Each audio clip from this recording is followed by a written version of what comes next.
Hello, everyone.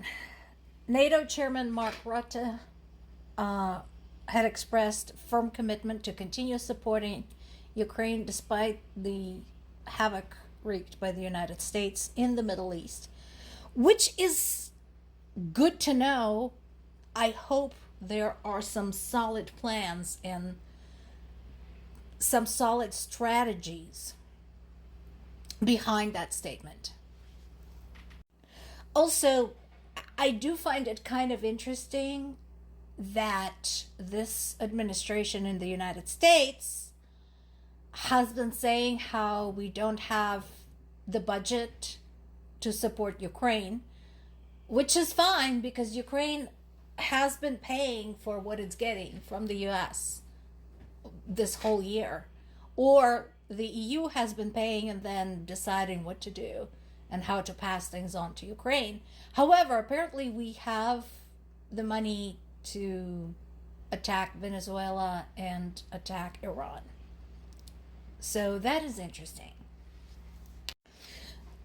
There is an ongoing conversation about Ukrainian experts helping the US, the EU, and the Middle Eastern nations who are kind of allies or neutral to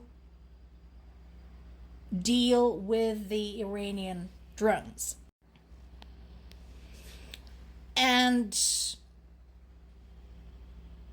in addition to the obvious parties involved, Zelensky says that he has been approached by the leaders of the United Arab Emirates, Qatar, Bahrain, Jordan, and Kuwait about possible cooperation. And again, my question is, and it has to be, what's in it for Ukraine?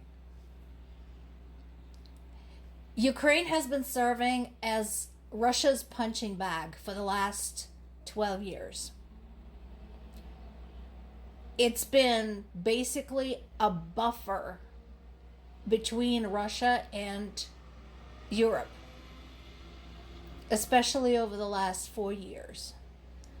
It had to deal with the inconsistent level of support and inconsistent deliveries and so on. And again, I know people are going to ask, well, why should we give that stuff to Ukraine?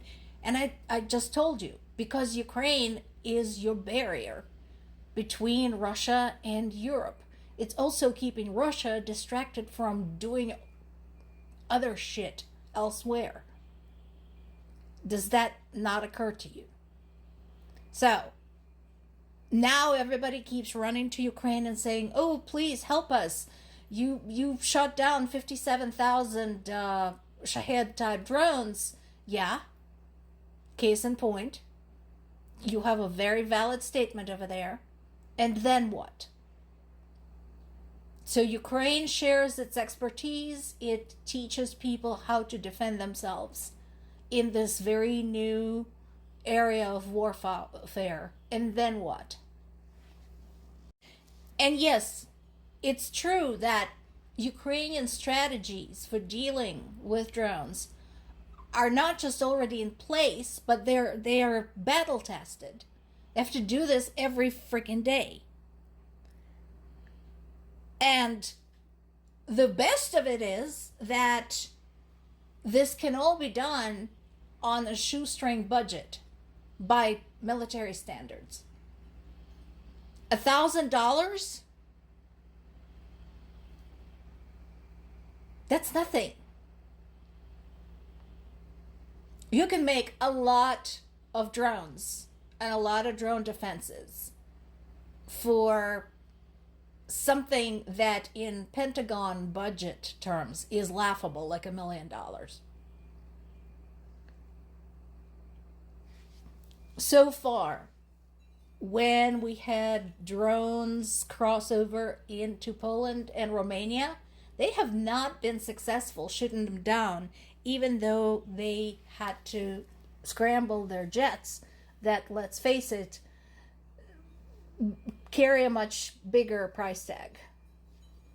F-35s and F-16s cost a lot more than $1,000.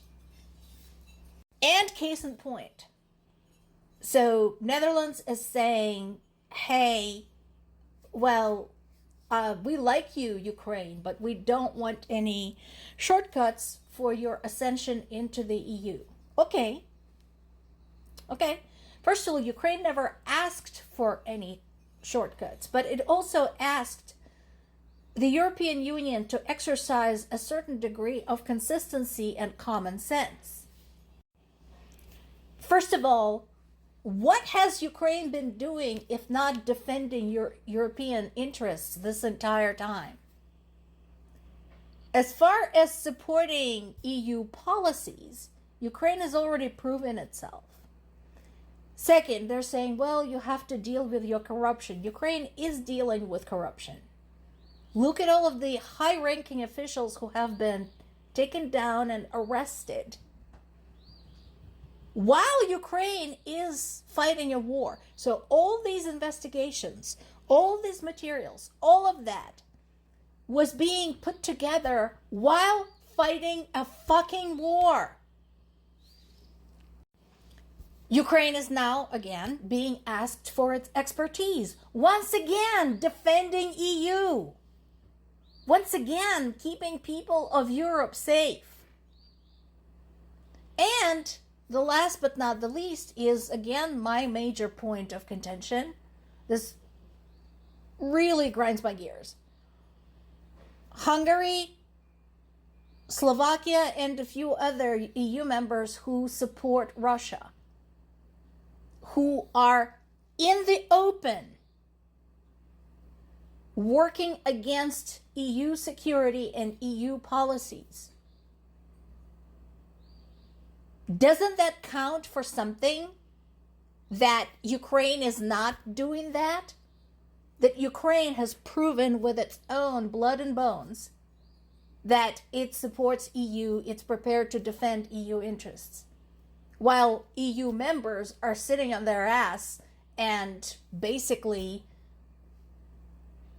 being Putin's allies.